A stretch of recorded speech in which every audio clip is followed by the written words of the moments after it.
¿Cómo les va? Muy buenas tardes, bienvenidos a nuestro magazine de todos los días de 13 a 14:30 para llevarles la mejor información en este principio de semana con buen clima, un poquito pesado, un poquito fresco en horas muy tempranas, pero vamos a tener una temperatura agradable con el correr de las horas.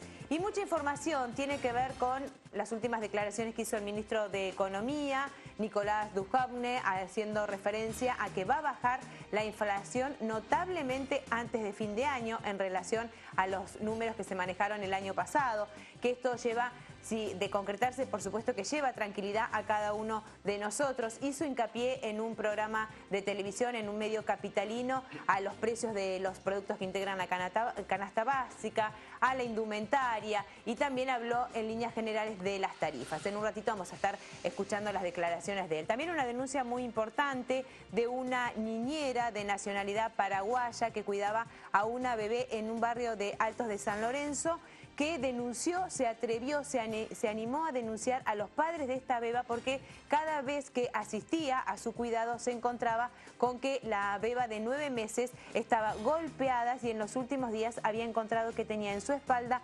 quemaduras de cigarrillo. Radicó la denuncia, personal policial se acercó hasta el domicilio y detuvo a los padres de la menor, llevándola al hospital italiano, a la chiquita donde está siendo asistida. Esto entre otros temas que vamos a desarrollar a lo largo de este programa. Ahora le damos la bienvenida a Martín Daer, con quien no pienso hablar de fútbol. Hola Martín, ¿Todo bien? va? Bueno, no, todo bien. No. Yo sí, muy bien, yo soy muy optimista. No sé, ¿me quiere acotar algo? No. No. Bueno. Sé que como fiel representante Ceneice es un lunes complicado, pero No pasa nada. hay que seguir. No me Hay que diga seguir nada para porque adelante. hay un fiscal, es mi amigo personal, el fiscal que ya Está tomando metido con nota. nosotros, está tomando nota, así que, doctor, usted sabe lo que tiene que hacer. Está tomando nota Bien. de todo. Bueno, un fin de semana que en el clásico de la ciudad festejó Estudiantes el día sábado, Sí. en el Estadio Centenario de Quilmes, que dejó secuela. Fue un clásico que tuvo de todo. No tanto de lo futbolístico, la verdad, no fue un clásico de un gran nivel de juego, pero Estudiantes lo terminó ganando bien, lo ganó con solvencia, más allá de que sobre el final Gimnasia lo fue a buscar, lo pudo haber empatado, pero en líneas generales el pincha fue más que Gimnasia, que perdió a su técnico.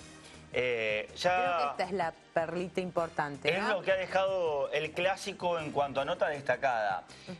Lo contábamos en la transmisión de La Redonda, que comenzó muy temprano a las 8 de la mañana, que ya se conocía que independientemente del resultado del clásico, Gustavo Alfaro iba a dejar de ser el técnico de Gimnasia. Algo que llamó mucho la atención porque veníamos hablando, contando y planteando diferentes escenarios, porque en junio se terminaba el vínculo de Alfaro. Bien, sí. La dirigencia, la actual dirigencia, no fue el técnico que eligió, sino que le dio continuidad a un proyecto que tenía la dirigencia anterior.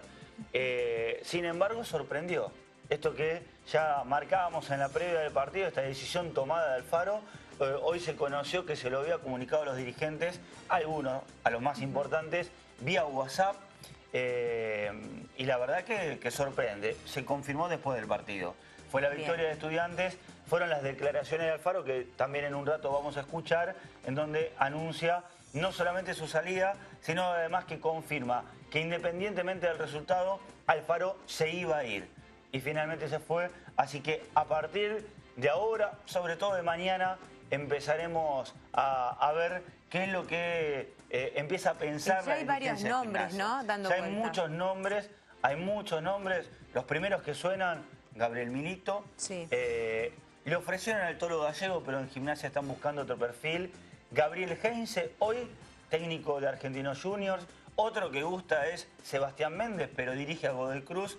Y son los nombres que interesan y que coinciden en un perfil. Un técnico joven, con un proyecto, digamos, si se quiere, muy pensando a futuro, pero estos primeros nombres, salvo el de Milito, tienen trabajo.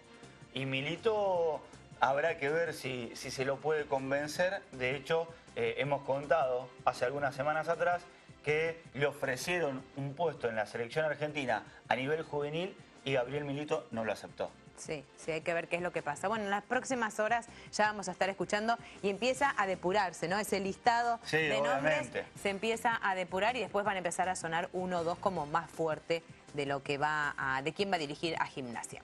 Vamos a presentar la primera nota de la que hacíamos mención, Martín, que tiene que ver con las declaraciones del ministro de Hacienda de la Nación, hablando de los números, mejor dicho, en relación al año pasado, de lo que bajará la inflación en este año.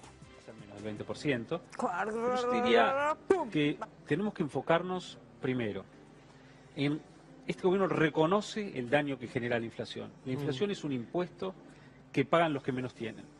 Es un impuesto ineficiente que pagan los que no pueden defenderse de la inflación. Este gobierno la reconoce. Digamos, vos fíjate que acaba de salir el índice de precios del INDEC de abril que dio 2,6%. Ninguna medición privada daba arriba de 2,1%. Y sin embargo fue mayor. Fue mayor, no lo ocultamos, no la barremos abajo de la alfombra. Estamos muy ocupados en luchar contra la inflación, pero a la vez estamos haciendo muchas cosas a la vez. Porque como queremos bajar la inflación para siempre, en el camino, bueno, nos topamos con algunas dificultades. Por ejemplo, con la normalización de las tarifas de los servicios públicos, que todavía nos siguen incidiendo en el índice de precios. Pero si no las normalizásemos, no podríamos bajar nunca la inflación porque el déficit fiscal no bajaría nunca y tendríamos que estar siempre emitiendo dinero. Vos fíjate que durante el gobierno anterior, las tarifas de servicios públicos estuvieron congeladas durante muchísimos años y la inflación era 30% por año. Entonces nosotros transitoriamente, algunos meses, todavía tenemos algunas inflaciones que nos molestan un poco, que nos duelen, porque sabemos que le pegan en el bolsillo a los que menos tienen, pero también sabemos que si no tomamos medidas de fondo y no bajamos la inflación para siempre, no vamos a resolver el problema. Una buena parte de la sociedad no le está pasando bien. Ahora, sabemos que si no hubiéramos hecho las cosas que hicimos, le estaría pasando muchísimo peor. Digamos, déjame darte el ejemplo de Venezuela o de Santa Cruz. Digamos, son distintos, pero digamos, nos muestran los costos del populismo. Si la Argentina en el 2016 no hubiera implementado el programa que implementó, que fue doloroso, que fue costoso, hubiéramos tenido una de esas crisis de las cuales los argentinos nos damos cada 10 años en medio de una irresponsabilidad de la clase dirigente que a veces esconde la cabeza y deja que la crisis venga. Si no hubiéramos tomado las medidas que tomamos, el año pasado no hubiéramos tenido una recesión de 2%, hubiéramos tenido una de 8% y una inflación altísima. Entonces, digamos, reconocemos que una buena parte de la población no la pasó bien, que ahora estamos un poco mejor y sabemos que vamos a estar bastante mejor, pero también déjame decirte que el año pasado, en medio del programa que se implementó para normalizar el tipo de cambio, tener uno solo, arreglar con los holdouts, tuvimos un récord de transferencias sociales. El gasto en programas sociales es el más alto de la fue historia. Fue lo que más subió en el presupuesto porque que yo manejo.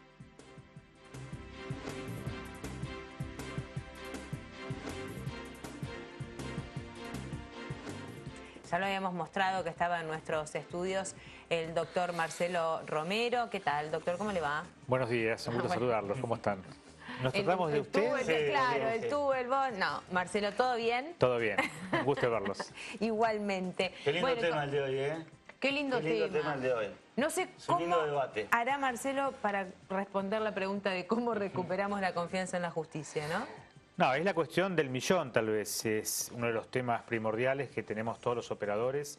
Es la deuda pendiente con la comunidad que paga nuestros sueldos, con la comunidad que nos sostiene, con la comunidad que espera una respuesta diferente. Evidentemente no estamos dando esa respuesta adecuada, estamos lejos de la comunidad.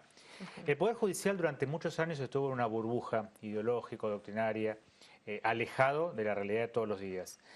Donde más se ve esto es en el fuero penal, donde juzgamos e investigamos y juzgamos expedientes de papel.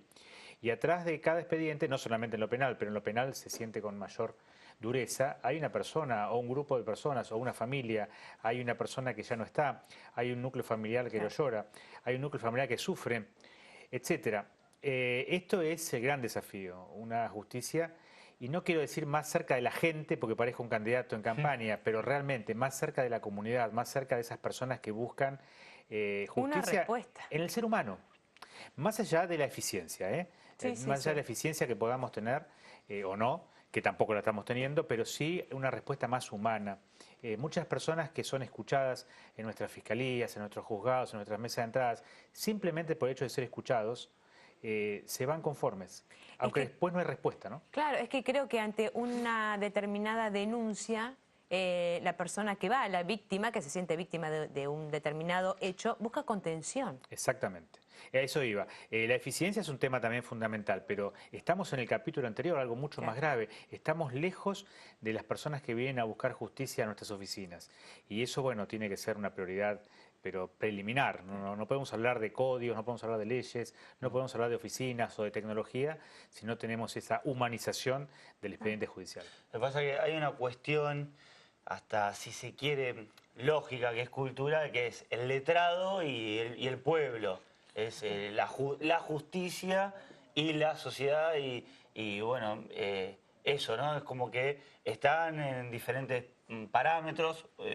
Lo dijiste recién, Marcelo, la justicia siempre estuvo en una burbuja y bueno, va por ese lado. Sí, pero lamentablemente hoy, por el Foro Penal, que es lo que donde trabajo y lo que puedo hablar con algo de autoridad, poquita, lamentablemente es el lugar más visitado de las personas en cuanto a poder judicial. Hoy los conflictos civiles, comerciales, que son conflictos y que son graves y que trae dolor a veces y angustia, no tienen ni punto de comparación con lo que es la justicia penal.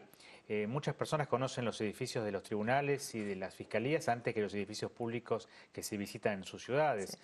Hoy en día tenemos a la inmensa mayoría de nuestros conciudadanos que son víctimas de delito o que tienen a un familiar o algún amigo.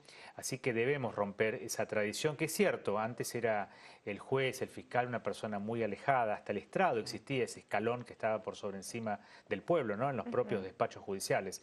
Necesitamos tener una cercanía mayor y obviamente no podemos seguir con los vetustos medios y métodos que estamos trabajando. No puede haber todavía expedientes de papel cosidos con hilo de algodón y agujas de colchonero. Totalmente. No pretendo que seamos... pilas y pilas en cada uno de los despachos. No pretendo ser el Pentágono ni la CIA, pero no puede haber más expediente de papel como hay ahora. Que es más, los edificios se vienen abajo por el peso del papel. Y se pierde un papel, porque se le dice papel, ni siquiera acta o documento, y es una tragedia. Con lo que tenemos al alcance de la mano, creo que eso ya tiene que dejar. ¿Y con qué tiene que ver esto? ¿Con una falta de presupuesto? ¿Con una falta de infraestructura? ¿Con qué? Es un mix, hay una cultura. Yo recuerdo hace 30 años ya que estuve en el Poder Judicial, cuando llegaron los primeros procesadores de texto. Los oficiales de aquel entonces, los oficiales primeros, mayores, no querían dejar la Lexicon, la Olivetti. Y todos teníamos... Acá vemos son las máquinas de escribir. Claro, para los más jóvenes, las máquinas de escribir mecánicas, ¿no? Las IBM eléctricas que tenían la bolita era... del futuro. Pero bueno, obviamente que hay que adaptarse a la nueva realidad. Tampoco lo otro, ¿no? El marketing, las redes sociales, eso no tiene nada que ver con el Poder Judicial. Pero sí una tecnificación media, mínima, para que el expediente de papel vaya desapareciendo. Ese es un comienzo. Y segundo, un encuentro mucho más fluido con el particular, con el justiciable. Y hablar en lenguaje llano, porque todo nuestro lenguaje técnico, jurídico que existe, y que está bien que exista, como existen los médicos, en los ingenieros, en los medios, se puede traducir al lenguaje común. O sea, no hay necesidad de hablar en difícil para ponerse en un escalón por sobre encima. Y si en las sentencias o los dictámenes o cualquier despacho judicial es complicado, se le puede explicar al justiciable en un lenguaje común, que es lo que se quiso decir. Y es verdad. Hay también, me parece, una cuestión de... y bueno, siempre son los mismos los que son juzgados y los que terminan en las cárceles. Siempre son clase de media para abajo. La clase media para arriba, que los hay también, no van presos. Me parece que ahí también hay una cuestión que aleja. El doble estándar. Exactamente. Sí, obviamente. Tenemos gente detenida con prisión preventiva por delitos que son para detener, pero tenemos otros personajes que tienen cataratas de delitos gravísimos y que están caminando por la calle. Sí, sin ninguna duda. Y eso también conspira a una mayor credibilidad en la justicia y confianza en la justicia. Hay mucho por mejorar, pero creo que lo fundamental es lo que decíamos al principio, un contacto más llano con el justiciable, un contacto directo, explicar. Y aunque no se le pueda dar la razón, porque lamentablemente en los juicios alguien se va con las manos vacías y otro se va con la razón que dan los jueces, por lo menos explicárselo, por lo menos contenerlo, como me decías al principio, por lo menos escucharlo, por lo menos soportar las críticas que nos puedan hacer y no cerrarnos como si fuéramos intocables, como si nadie nos pudiera decir absolutamente nada. Durante muchos años no se aceptaron ni siquiera las críticas periodísticas. Había una suerte de el juez, el fiscal era intocable. Una susceptibilidad. Excesiva, una sensibilidad excesiva.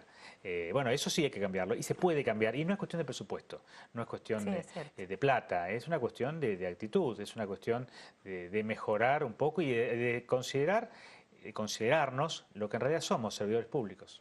Marcelo, sí, tenemos que, me parece un paso importante, desde mi humilde opinión, que la gente pueda empezar a tomar confianza o recuperar la confianza en la justicia, porque antes era, tenés un problema, recurrir a la justicia, y ahora la gente sabe que el recurrir a la justicia lleva 1, 2, 3, 4 años, o mucho tiempo de espera y sin solución.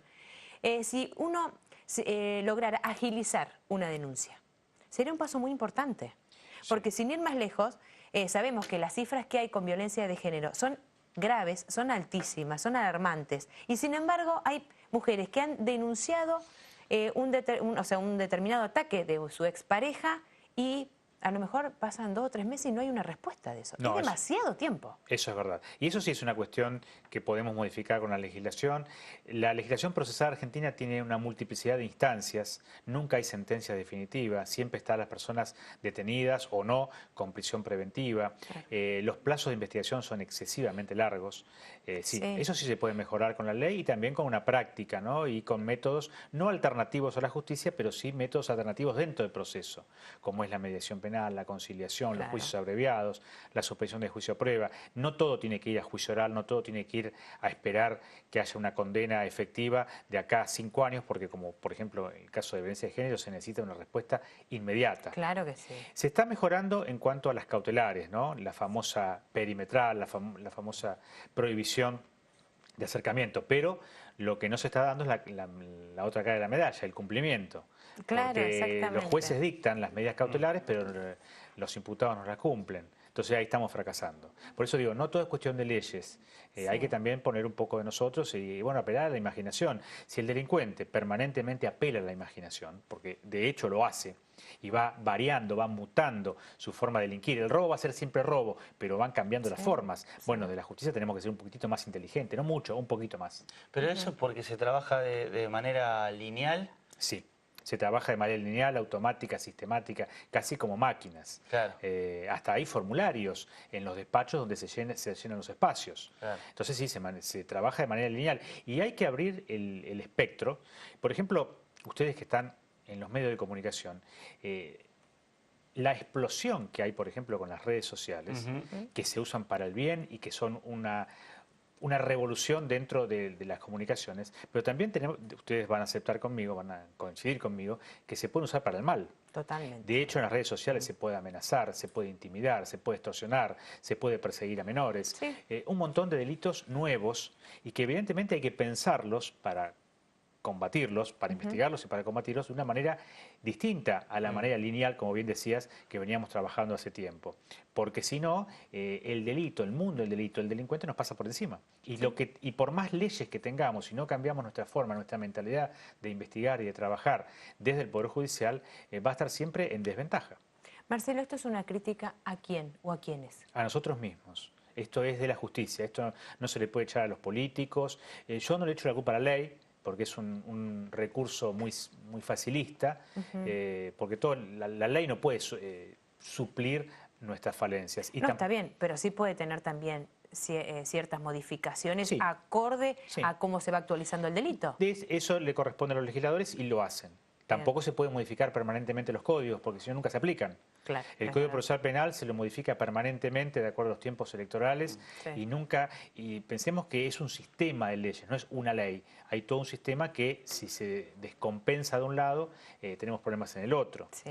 Entonces creo que es fundamentalmente una crítica a nosotros, a los, como se dice ahora, a los operadores, jueces, fiscales, defensores oficiales, asesores, nuestros superiores, el procurador, la corte, los camaristas, los propios abogados que son nuestros auxiliares desde la defensa. La gente espera de nosotros una respuesta diferente. El defensor obviamente hace su trabajo y corresponde que así sea. Bueno, pero si le damos todas las herramientas a la defensa, bueno, también la Fiscalía, que es el otro platillo de la balanza en el fuero penal, tendrá que hacer lo propio. Y si no las tiene, desde el punto de vista de la legislación, tendrá que, mientras esa legislación se modifica, apelar a la imaginación. Porque de si no hay hecho, una desilusión constante. constante. Pero no me quiero apoyar en la ley, porque si no, digo, yo soy esclavo de la ley y la ley no me deja hacer. La ley me deja hacer muchísimo. Los fiscales tenemos muchísimo, no me gusta la palabra poder, pero sí autoridad. Claro. La policía tiene mucha autoridad, los jueces lo mismo. O sea que no es que, no puede ser excusa la ley para no cumplir con nuestro mandato. Ahora, si hay un valladar legislativo que realmente perjudica el trabajo de los fiscales o de los jueces, bueno, eso sí será trabajo de los legisladores modificarlo. El tema es que estamos hablando, Marcelo, de cambios estructurales que son los más difíciles de implementar, de llevar a cabo. Sí, son cambios, yo creo que se van a tener que dar finalmente, ¿no? Aunque sean políticamente incorrectos. Y vos hablabas de las cárceles van a tener que modificarse, ya sea construyendo nuevas unidades, modificando las existentes, porque tampoco es cuestión de seguir alojando personas como animales en un depósito, porque no sirve absolutamente para nada. No digo que haya que tirar abajo las cárceles, ¿eh? Hay que mejorarlas, hay que darles trabajo, hay que darles estudio, no tiene que haber ocio negativo, porque si no, no sirve. O sea, sacamos a la persona un tiempito no más de circulación y después sale peor de lo que ingresó. Entonces todo lo que se hizo de positivo o de bueno queda diluido, ¿no? En la nada. Esto que vos decís, debemos todos mejorar en cuanto a la responsabilidad y al accionar que tienen. Y es verdad esto, uno cuando habla de la justicia, habla como un poder importante. Sí, entonces, el cual se respeta. Entonces, cuando vos hablas de estos cambios de todos, vos hablas de un cambio, bueno, Martín decía cómo romper esa estructura, creencias, hay un combo. Claro, pero de todos y en cuanto a mentalidad. Es fundamental cambiar la mentalidad. Y yo creo que diste en la tecla al hablar de pensamiento lineal. No podemos seguir trabajando en forma lineal como se trabajaba hace 50 años o mucho más. Hay que trabajar de acuerdo a la realidad. Totalmente retrasado. Claro, quedamos anquilosados, más que atrasados. Sí, total. La realidad es diferente, es palpablemente diferente. Y hoy en día, y yo insisto en el tema de las redes sociales, que son charlas que damos permanentemente en las escuelas. Para nosotros es novedoso. No podemos tener la mentalidad de un chico o una chica de 13, 15, 17 años que manejan las redes sociales como su mano. Pero sí tenemos que estar preparados para saber que en un teléfono celular de bolsillo o de cartera se pueden cometer delitos gravísimos y que pueden terminar en homicidios, porque se citan, se encuentran, el chico o la chica va engañado por un mayor, que en realidad no es la persona que ellos creen con la que están chateando, y terminan en homicidios. Esto es gravísimo y está al alcance de la mano. No estamos hablando de grandes bandas criminales, de grandes organizaciones criminales, de crimen organizado. No, estamos hablando de una persona con un celular. Simple, un delito simplísimo, simplísimo. Claro, y sirve para entender también esa lógica que hoy está alejada de la justicia, o en realidad la justicia está alejada de esa nueva lógica o de esas nuevas modalidades. Sí. En las redes sociales hoy encontrás términos, encontrás formas, encontrás maneras que son nuevas, que también nosotros vamos viendo y vamos pispeando cuáles son esas nuevas modalidades. Porque ya nosotros no pertenecemos al mundo de las redes sociales, sino que nos sumamos. Claro, las redes sociales son de estas nuevas generaciones. Nosotros lo vamos viendo de costado. Bueno, pero a ustedes les cambió la vida como periodistas, porque antes se esperaba la edición del día siguiente del diario, pero hoy el diario del día siguiente está atrasado con la realidad, porque las redes sociales son segundo a segundo, a veces menos que un segundo. Hoy la primicia no existe. Claro. Digamos, no, tal cual. El diario mantiene su formato porque te da otra cosa, porque está obligado a darte otra cosa. porque si te quedás en la noticia, quedás aislado. En la noticia ya está, lo que haces es el desarrollo de cómo, Ni hablar. cómo pasó, cuándo y bueno. Y además también todavía sigue teniendo su público, que fundamentalmente es la gente mayor. Sí, sí. ¿No? Bueno, pero con la conducta criminal sí es similar. Cuando yo entré a tribunales, y hago autorreferencia porque es lo que puedo hablar, Sí. hace 30 años, el ladrón era ladrón. Se sentaba frente al juez, agachaba la cabeza, por lo general confesaba algún hecho, no se hacía cargo de todo, se hacía cargo de un par, nunca atacaba, el ladrón no atacaba, usaba el revólver para amedrentar, a veces lo tenía descargado, Claro. no robaba en el barrio, no atacaba. Había códigos. Sí, había códigos delincuentes, no atacaba a una persona mayor, mucho menos a una mujer, ni soñar a un niño, eso desapareció. Los violadores eran una porción mínima de los criminales. Hoy tenemos hechos sexuales de una forma, ha crecido de forma exponencial. Sí. Tenemos chicos muy jovencitos, estoy hablando siempre mayores, ¿no? 18, 19, que son feroces con el uso de las armas y que roban y castigan a su víctima aún sin resistencia. La droga ha ingresado en todas las formas, digo todas, no en casi todas, en todas las formas de comisión criminal. Es una nueva realidad criminal. Bueno, hay que saberla leer, porque el que no entiende el lenguaje criminal, la conducta criminal, no puede ni empezar a trabajar en la justicia. Es desconocer. Por ejemplo, cuando hablan, esto lo he discutido con políticos que con buenas intenciones, que los hay. No hagamos siempre crítica. Hay muy buenos y gente que quiere trabajar. Pero cuando leen al criminal con la lectura de 50 años atrás, fracasan. Claro. Y lo hablamos siempre en este segmento. Más policías en las calles. No intimida. Yo sé que con esto va a matar el ministro y pero el jefe de policía. es verdad. Es porque como... el delincuente actual desafía al sistema penal, desafía al policía, desafía a los jueces, a los fiscales, desafía a la Cámara, desafía a los gendarmes, porque justamente si no, no sería delincuente. Sí. Entonces, más policías en las calles deja tranquilo a la vecina o al votante que ve las luces azules dando vueltas por la ciudad. Pero en realidad no reduce el delito. Y vamos a ser sinceros, hay cada vez más policías en las calles. Sí. De todos los colores. Hay azules, celestes, verdes, Sí, es cierto. entre policías y fuerzas de seguridad, ¿no? Bueno, es no leer la nueva conducta criminal. Hay que leer un poco a los psicólogos forenses, a los psiquiatras forenses, escucharlos, preguntarles. Hay mucha interdisciplina, debe haber mucha interdisciplina. Y acá volvemos al principio de la charla. Somos soberbios. Los magistrados tenemos una dosis de soberbia importante. El Estado nos da una potestad grande, una autoridad grande, algunos le llaman poder, no me gusta la palabra, pero bueno, poder, y eso nos va cerrando. Y hay que escuchar muchísimas personas. Hay que escuchar a lo mejor a la maestra, a la docente que nos cuenta la nueva realidad de los chicos y chicas que ya empiezan a desafiar la autoridad desde muy joven, sin cometer delito, ¿no? Pero comienzan a desafiar la autoridad. Los padres que ya no son padres, que pretenden ser compinches.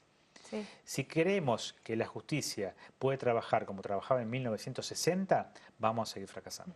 Esto parche no sirve. Claro, En algún momento se rompe. Sí, permanentemente se rompe. Marcelo, muchas gracias. No, gracias a ustedes, un placer. ¿Hacemos una pausa? Una pausa, ya venimos.